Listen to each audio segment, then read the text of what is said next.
नमस्कार, मी आहे रिंकू आणि तुम्ही पाहत आहात नागपूर समय मराठी बुलेटिन। आजच्या विशेष बुलेटिनमध्ये आपलं मनपूर्वक स्वागत। देश विदेशासह राज्यातील आणि आपल्या परिसरातील महत्त्वाच्या घडामोडी, राजकारण, समाज, आरोग्य, संस्कृती आणि मनोरंजन क्षेत्रातील ठळक बातम्यांचा वेध घेणार आहोत आपण। तर चला सुरुवात करूया आजच्या महत्त्वाच्या बातम्यांसोबत। नागपूर शहरातील पाचपोली पोलीस ठाण्याला आणखी एक मोठे यश मिळाले आहे। पोलिसांनी चोरी गेलेली ई-रिक्षा आणि स्प्लेंडर बाईक जप्त करून आरोपीला अटक केली आहे। या कारवाईतून पोलिसांनी सुमारे 1,60,000 रुपयांचा मुद्देमाल हस्तगत केला। घटना अशी होती की तक्रारदाराने आपली हिरव्या पिवळ्या रंगाची ई-रिक्षा घरासमोर उभी केली होती, परंतु काही वेळाने रिक्षा गायब झाल्याचे निदर्शनास आले। बरीच शोधाशोध करूनही रिक्षेचा पत्ता लागला नाही, त्यामुळे पाचपोली पोलीस ठाण्यात तक्रार दाखल करण्यात आली। पोलिसांनी तांत्रिक विश्लेषण व गुप्त माहितीच्या आधारे तपासाची फिरवली आणि काही तासातच आरोपीला अटक केली। आरोपीकडून चोरी गेलेली ई-रिक्षा व चोरीसाठी वापरलेली स्प्लेंडर बाईक जप्त करण्यात आली आहे। या मुद्देमालात अंदाजे 85,000 रुपयांची ई-रिक्षा आणि 75,000 रुपयांची बाईक असा एकूण 1,60,000 रुपयांचा माल समाविष्ट आहे। अटकेतील आरोपीला न्यायालयात हजर करून MCR मध्ये पाठवण्यात आले आहे।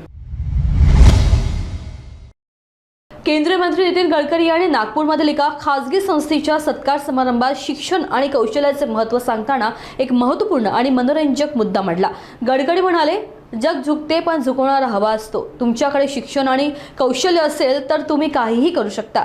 त्यांनी उदाहरण देताना सांगितले की कधीतरी कुणीतरी माझ्याकडे नोकरी मागितली होती, त्यावर मी म्हटलं माझ्या मेंदूची किंमत 200 कोटी रुपये आहे, तर मला दर महिन्याला 200 कोटी रुपये द्या। ऐकूयात ते पुढे काय म्हणाले। दुनिया झुकती है, झुकाने वाला चाहिए, पण हे करण्याकरता आपल्याला अभ्यास केला पाहिजे। मला एकाने विचारलं होतं की तुम्ही नोकरी करता का? मी म्हटलं मी नोकरी करायला तयार आहे, पण मला 200 कोटी रुपये महिना पाहिजे। माझ्या डोक्याची किंमत 200 कोटी रुपये आहे, तर मग मी करेन।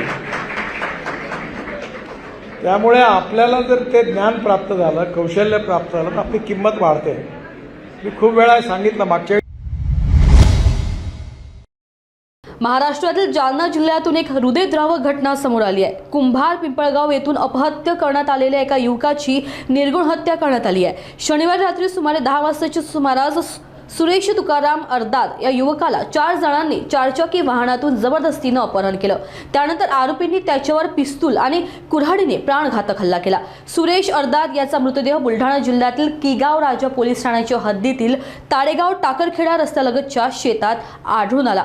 मृतदेह मिळताच परिसरात एकच खळबळ उडाली आहे। या घटनेप्रकरणी सुरेश यांचे नातेवाईक सुभाष अर्दात यांनी पोलिसात फिर्याद दाखल केली असून पोलिसांनी गुन्हा नोंदवून तपास सुरू केलाय। सध्या आरोपींचा शोध घेण्यासाठी पोलीस पथक प्रयत्न करत आहेत। अकोला शहरात गे डेटिंग ॲपवरून समलैंगिक पुरुषांची फसवणूक करणाऱ्या टोळीचा पर्दाफाश करण्यात आला। या टोळीकडून बँक अधिकाऱ्याची ब्लॅकमेलिंग, लैंगिक शोषण आणि आर्थिक फसवणूक करण्यात आली। या प्रकरणात पीडित बँक अधिकाऱ्याला अनोळखी ठिकाणी बोलावून रस्त्यावर त्याच्यावर पिस्तूल आणि इंजेक्शनचा धाक दाखवून लैंगिक शोषण करण्यात आले आणि मोबाईलमध्ये व्हिडिओ रेकॉर्ड करून त्याला तब्बल 79,300 रुपयांना गंडवण्यात आले। पोलिसांनी कारवाई करताना या प्रकरणातील मनीष नाईक आणि मयूर बागडे या दोघांना अटक केली असून उर्वरित 2 आरोपी फरार आहेत। आरोपींनी अजून किती लोकांची फसवणूक केली याचा तपास सुरू आहे। पीडितांना पुढे येण्याचे आवाहन पोलिसांनी केले आहे। अमरावती शहरातील वलगाव पोलीस ठाण्यात कार्यरत ASI अब्दुल कलाम अब्दुल गुलाम नबी यांची अत्यंत अमानुषपणे हत्या करण्यात आली आहे। ही घटना Navsari T point Archid school जवळ घडली असून हल्लेखोर आधीच घात लावून बसले होते। जसेच कलाम तिथे पोहोचले, त्यांच्यावर अल्ट्रोज कारने वारंवार धडक देण्यात आली। जमिनीवर पडताच आरोपींनी त्यांच्या पोटावर आणि पाठीवर चाकूने अक्षरशः दर्जनभर वेळा वार केले। हल्ल्याची अमानुषता इतकी होती की कलाम यांचे उजवे पाय गुडघ्यापासून पूर्णपणे तुटले। या भयानक घटनेने अमरावती शहरात एकच खळबळ उडाली असून पोलीस विभागातही खळबळ माजली आहे। मात्र अमरावती पोलिसांनी अवघ्या 6 तासातच या प्रकरणाचा छडा लावलाय।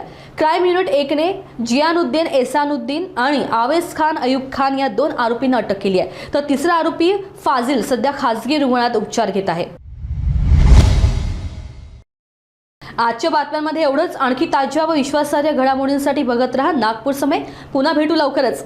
धन्यवाद।